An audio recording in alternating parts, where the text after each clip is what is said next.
On an afternoon in 2011, a benefits consultant named Ted Benna gave an interview where he said something most of the financial industry would rather he hadn't. He called the 401k, the retirement account that now holds the savings of most working Americans, a monster. He should know. He built it. In 1978, Congress passed a tax bill so unremarkable that almost nobody outside the accounting profession noticed it. Buried inside was a clause, Section 401, subsection K, written to address a narrow question about deferred bonuses for a handful of executives. Benna read those few lines differently. He saw a way to let ordinary employees set aside part of their paycheck before taxes, with employers matching a portion, and invest it in the stock market. He built the first plan around that reading in 1981. He intended it as a supplement sitting on top of a traditional pension. Within a decade, it had replaced the pension entirely at company after company across the country. You have probably never thought about why your retirement savings work this way, because by the time you started your first job, there was no other way they could have worked. Money leaves your paycheck before you see it. It goes into a fund. The fund is invested. Decades from now, if the math holds, there will be enough. And you will stop working with your dignity and your decades of labor converted into a number large enough to live on. This is the deal you were handed, and you were handed it as though it had always existed. It has not. For most of recorded civilization, there was no exit from labor at all. A medieval peasant worked the land until illness or age made it physically impossible. And then the household or the church or nobody absorbed what was left of him. The historian Chris Wickham, studying agrarian Europe after the fall of Rome, found no institutional concept of a working life with a planned end. You worked, then your body failed. Those were the only two states available. What existed instead, in some of the oldest economies on record, was something almost the opposite of retirement: periodic debt cancellation. The economist Michael Hudson, in his 2018 study of ancient Near Eastern finance, and Forgive Them Their Debts, documents how Bronze Age rulers in Mesopotamia would periodically declare a clean slate, wiping out the debts that had piled up against ordinary farmers over years of bad harvests and predatory lending. The logic was not generosity, it was maintenance.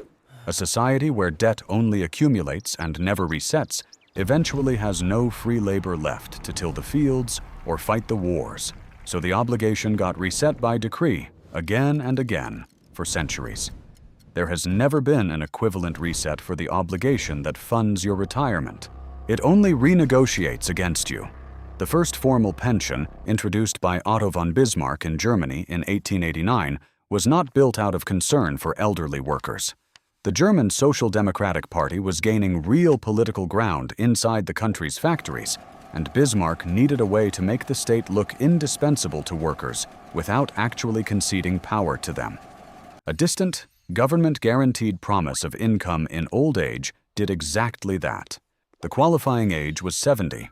National life expectancy at birth in Germany that year sat around 45, a number distorted by high infant mortality, but still telling you something true about how few workers were expected to collect. For decades afterward, in Germany and eventually in the United States, the pension model held a strange virtue. It was a fixed promise, and the risk of getting that promise wrong sat with the institution making it. If a company underfunded its pension obligations or guessed wrong about how long its retirees would live, the company absorbed the loss. The workers' payout did not move with the stock market. It moved according to a contract. That arrangement is mostly gone now, and the 401k is the reason. When a company dropped its pension plan, it was not simply cutting a cost. A pension obligation sits on a company's books as a liability, a form of debt the company owes its own former employees, payable over decades. By replacing it with a 401k, that debt did not disappear. It moved.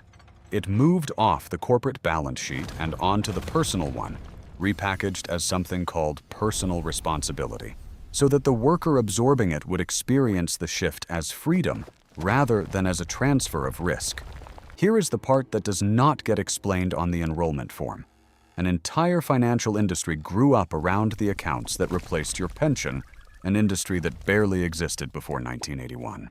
Asset managers charge fees on retirement savings whether the market rises or falls that year, whether your account is on track or quietly failing to keep pace with what you will need. A management fee of around 1% sounds small on a statement. Compounded over 30 or 40 years against a sum that is supposed to be growing, it consumes a meaningful share of what would otherwise have been yours. Money lost not to bad luck, but to a fee structure that gets paid regardless of outcome. The economist Teresa Ghilarducci at the New School has spent much of her career documenting how badly this bet has gone for the median American household nearing retirement.